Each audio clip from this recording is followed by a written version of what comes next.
We've got a rapid fire coffee and compost video for you today, and I'll be answering multiple questions from YouTube commenters and giving a shout out to a commenter who offered a really good potential solution to a Black Soldier Fly Larvae infestation in a worm farm. My name is Steve Churchill, and this is the Urban Worm Company.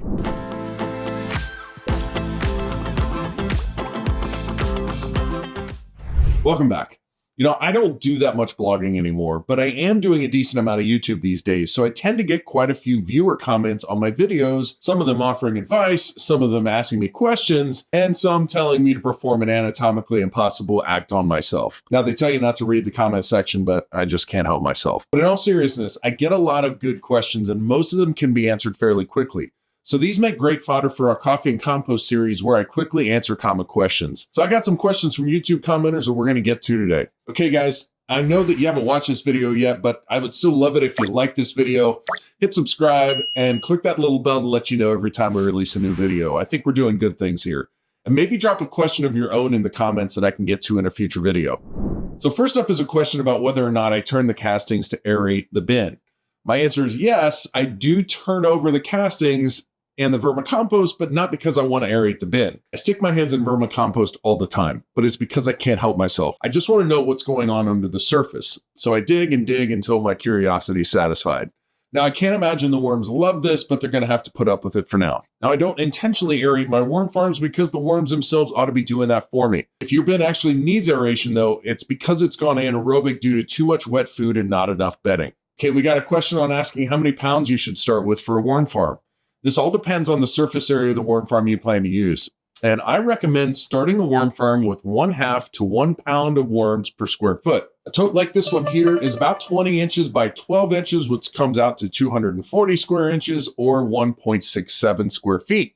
For a worm bin like this one, I would start with maybe 1 pound, 2 at the most. For something like an urban worm bag, which is a little bit bigger, you'd start with 1 to 2 pounds for best results. And we got great prices on worms up here. Next up is a question on whether I ever need to reset the culture in a worm bin. In other words, do I need to change out the bedding? The answer is no in almost every case, and here's why. Worms eat organic matter, and bedding is a high carbon form of organic matter. Just like food waste, it breaks down, but it does so a lot more slowly, which is why I call bedding slow food and food waste fast food.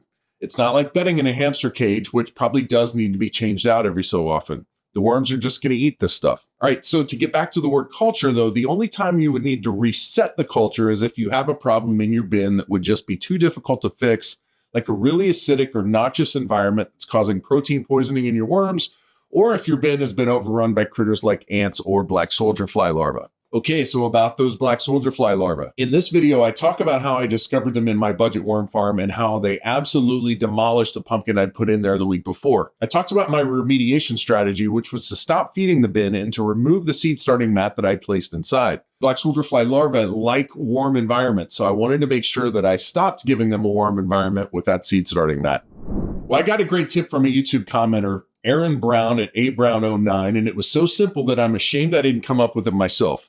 So Black Soldier Fly Larvae will happily eat meat, but worms won't, not for a long time anyways.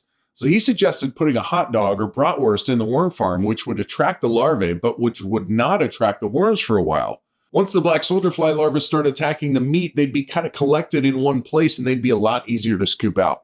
Thanks to Aaron for that. Now, I think I've gotten my larva issue under control for now, but I'm going to put this one in my bag of tricks if they ever show up again. Gang, if you're new to vermicomposting, or even if you're experienced and wouldn't mind a refresher on a few things, I'd like to send you the Worm Farm Roadmap, which is going to be your worm farm startup guide.